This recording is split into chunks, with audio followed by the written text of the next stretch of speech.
Hey everyone. So this week we're going to talk about story blocks, these white dialogue boxes. So you can use these in a few different ways. Basically, whenever you want to communicate with the player in some way, to give them advice or to tell them, if they want, if you want to have dialogue with a character or show them, instructions or something like that, or to use it as a checkpoint or the end of a level. Anytime you want like words to come up on the screen. So I put a few in our game already, so you can configure this the same way that we did with the power up. So I'm gonna do this tool button, and I'm gonna press this one. And this is where we have our different options. So it could be a dialog box with the dot dot dot, or it could be an end flag. And this is what you can do at the end of a level. And if it's a dialog box, we also have the option of making it a checkpoint too. So I'm going to go ahead and check that. And I'm going to start by having words that say your mission is to dot dot dot. So this could be where you kind of tell the player what they're supposed to be doing in the game. So if you're on a spaceship, maybe they're trying to get to the command center of the spaceship. Or if they're trying to find an object, you can say, find this object, or something like that. So kind of just like setting the stage and kind of like based on what the theme of the game is. And kind of make it like a unique journey that the character is going on.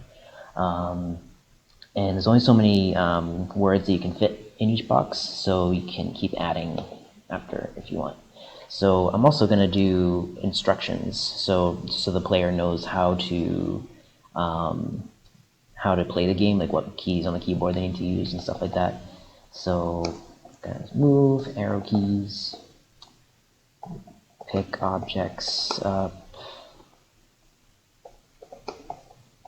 shift, and then read dialogue, shift. All right. So I'm happy with that. I'm going to leave that there. Another one over here. I'm just going to make this one just a plain checkpoint. I'm going to configure that. And I'm just going to say, good job, keep going. Another way you could use this is explaining what the power-up is going to do. So say you had one like right here, and say get the power-up to fly or something, and you already configured this one to fly. That's another useful way to use the dialog box, so you know what power you're trying to get.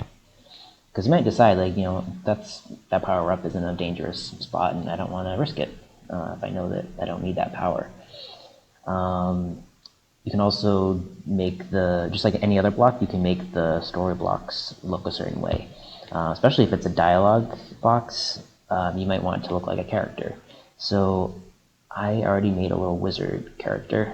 So I'm going to go back to our second tab here. This is the tab you use whenever you want to substitute any block with the design that you made. And I'm going to click on our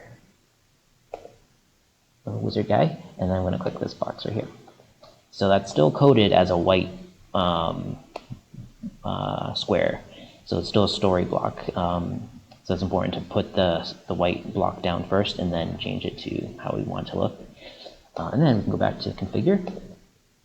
And see, I'm not going to make this one a checkpoint, but I am going to have the wizard say something.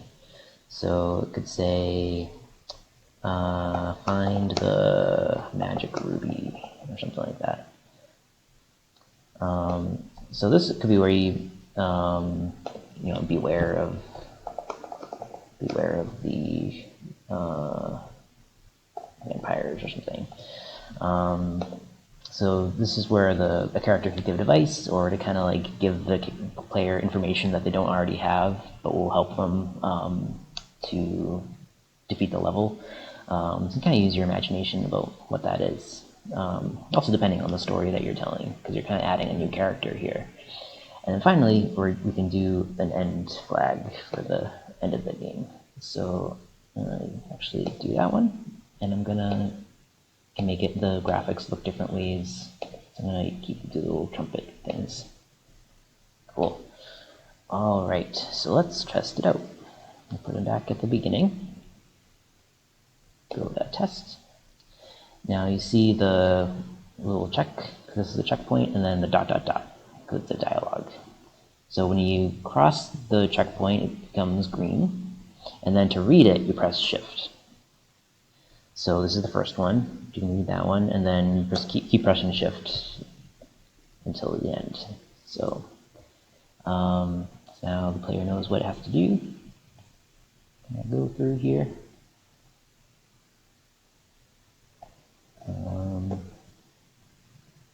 Now it's another checkpoint, and you can read that one.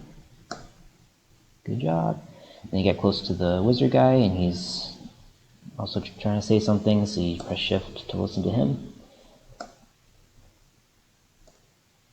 And you see all the different ones that we put in. You have to get close enough to the story block in order to see the dot dot dot. If I just went back here, it wouldn't do anything. Alright, so we're almost done, so let's get to the end. Oops. And then if you go here, it says game cleared. So that's how you could finish a level. So that is those are different ways that you could do the game, the story block. So depending on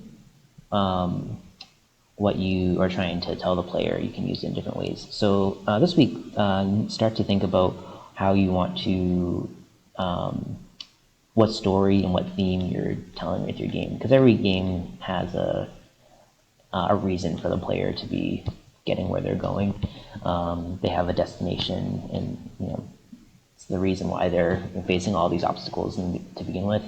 So you can really make the story come alive with these story blocks, and also give the player just practical information that they need to be successful in the game. So this is a new block you can kind of experiment with this week, and I'll send some challenges and stuff in your inbox, and I hope you have fun with this.